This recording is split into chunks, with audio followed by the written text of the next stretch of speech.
We own you still, darling.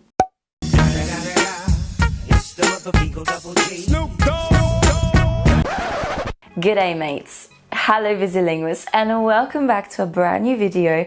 So first and foremost, little disclaimer, this is probably not the best time to do an accent styled video because my voice is it's just not happening at the moment. I've been sick for a little while now, and it's just somehow my housemate tells me that I sound super Australian when I'm sick. I think I can now adjust it when I want, but I think I'm so used to like talking at the front of my mouth. Anyway, I'm going on a little rambles. So this intro wasn't meant to be about my life story, so let's actually get into the proper intro. So a year ago, I moved in with a British housemate, and it's been a whole series of banter, daily payouts, a love-hate relationship between the Brits and the Aussies, and alas, I thought I had seen the end of it all. I was wrong. If that wasn't enough, I had to go and get myself a British boyfriend, didn't I? So alas, the banter continues. And if you guys have no idea what I'm talking about, or you just clicked on this video because you're an Aussie and you just love paying out the Brits, or you're a Brit and you want to pay out the Aussies, aka laugh at my accent this whole video through, or you just want to know more about Australians and Brits and our language, then stick around. So if you are new here, make sure to hit that subscribe button to never miss out on any videos from moi, the busy linguist. So prior to these series of events, I never, to be honest, had any real interest in finding much out about England. I mean, I thought I'd learnt enough about, the British colonization in primary school, about the First Fleet, and all the British history that I needed to know. And every Aussie was going to England or something to study or work anyway, because Australians don't really like learning languages. So that was like the primary place to flee to. I mean, I don't know.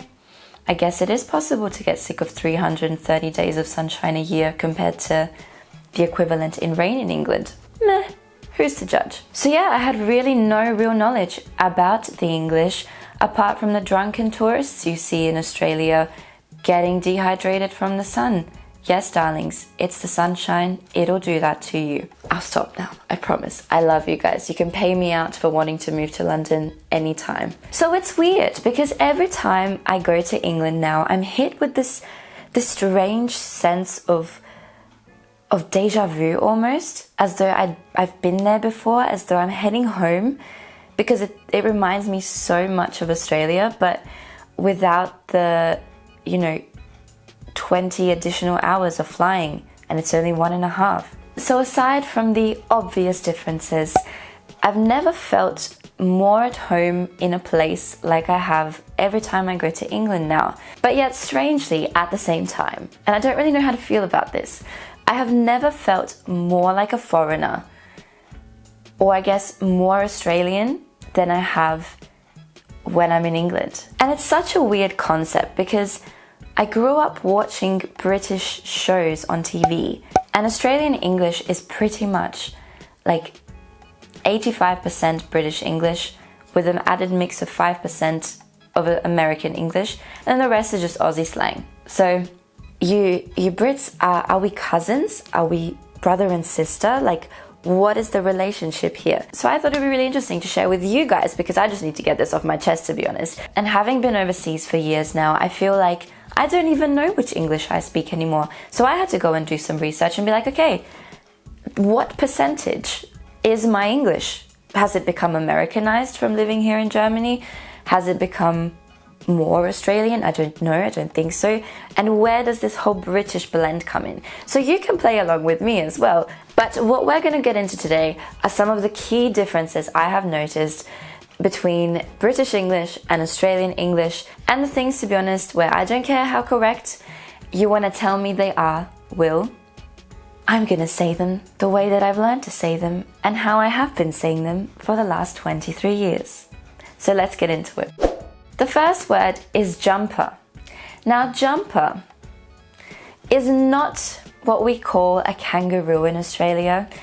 Jumper in Australia is everything that is basically made of wool and long sleeved. So we don't really need one of those that often, but the UK seems to like to distinguish between can't even take this seriously. The UK seems to distinguish between a pullover and a jumper. So a jumper is apparently like a super woolly thing, and a pullover is like a lighter long sleeve thing. And it's weird because in Germany, Pullover is a jumper. Like it translates to a jumper. We don't have another word in German for a jumper. So that was one of the first weirdest differences that I spotted.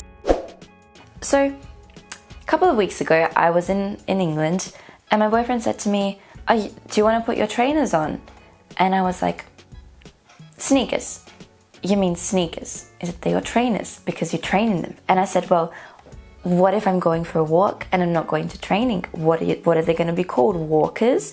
And I know Americans call them like runners, or actually maybe that's us in Australia. I don't know. I just know them as sneakers, and this is the biggest distinction. Now in the UK, they are called trainers, and we call them sneakers. There you go. Now the next one, I've gotten used to, but it still baffles me. You know, when you've grown up knowing that a particular item is called a particular thing, and suddenly you have to learn 3 different words for it. So we call it a capsicum in Australia. I don't know where this came from, but we call it a capsicum. It's a pepper in the UK, and it's a bell pepper in America. And see, pepper for us is the black stuff that you use to garnish your food, but alas, I don't know, capsicum, where did you originate from? I think I'm going to go and do a Google search on this. Why do Australians call it a capsicum? If you guys know, let me know in the comments below. Next, in the UK, the sweet things that you eat are called sweeties or sweets. I think that is so gold. It is just, I love it. I love it. We call them lollies in Australia, and in the UK or in England, a lolly is just a lollipop that you lick. So anytime you want to ask for lollies, if you're in Australia, you'll get this, and if you're in the UK, you'll get this. And I guess, I mean, you know, we're flexible down under, so you can come with us with your sweeties and sweets, and we'll know what you're talking about. Now, pants, trousers. Pants or trousers, what would you say? Now, in Australia, this is a great one to really pay attention to. For us in Australia, pants are just pants. Anything, you know, the stuff that you wear on your legs, they're pants. Apart from jeans, of course, but jeans are still pants. So we call them pants. Pants. And in the UK, they call them trousers. I don't know, like if you were in Australia saying, I'm going to go put my trousers on, you'd probably be seen as a bit of a snob. Trousers, I mean, I guess trousers would be like super fancy pants. But then we call them slacks anyway. And in the UK, pants are underpants. I don't know why you have to remove the under and call them pants and confuse the rest of the world, but hey, there you go. And now, before we come to the next one, this is something I honestly, had I never conversed with anyone from England, I don't think I'd ever learned it. And I always I guess I never questioned it until someone pointed it out to me. And it's the way that you also pronounce certain words. So not just the vocabulary for specific words, but the pronunciation. So for example, this word here, I actually had to go and do a Google search the other day as to, was I pronouncing it wrong? Was this the Australian way of pronouncing it? Have I just missed a memo somewhere in my life? And the thing is, guys, if you want to improve your language skills, and with speaking, the only way that you can improve your speaking really is to practice with native speakers. And a company that I work together with to get my French back on track with in the same regard is Lingoda. And you might have seen the video on my YouTube page with their previous marathon, but now it is the very last Lingoda marathon that they are promoting. So guys, in order to not make silly mistakes in the languages like Spanish, English, French, and German, then you should definitely check them out, because the great thing about this marathon and all of their classes is that it's online. And as you would know, I'm a huge advocate about online things, because if you're someone like me who is busy and you like to travel and you want to have that flexibility to fit things in around your schedule, then definitely doing something like this marathon is awesome. They have small class sizes, or you can also have private lessons with tutors, so it's all very flexible to your needs. You can do it anytime, anywhere.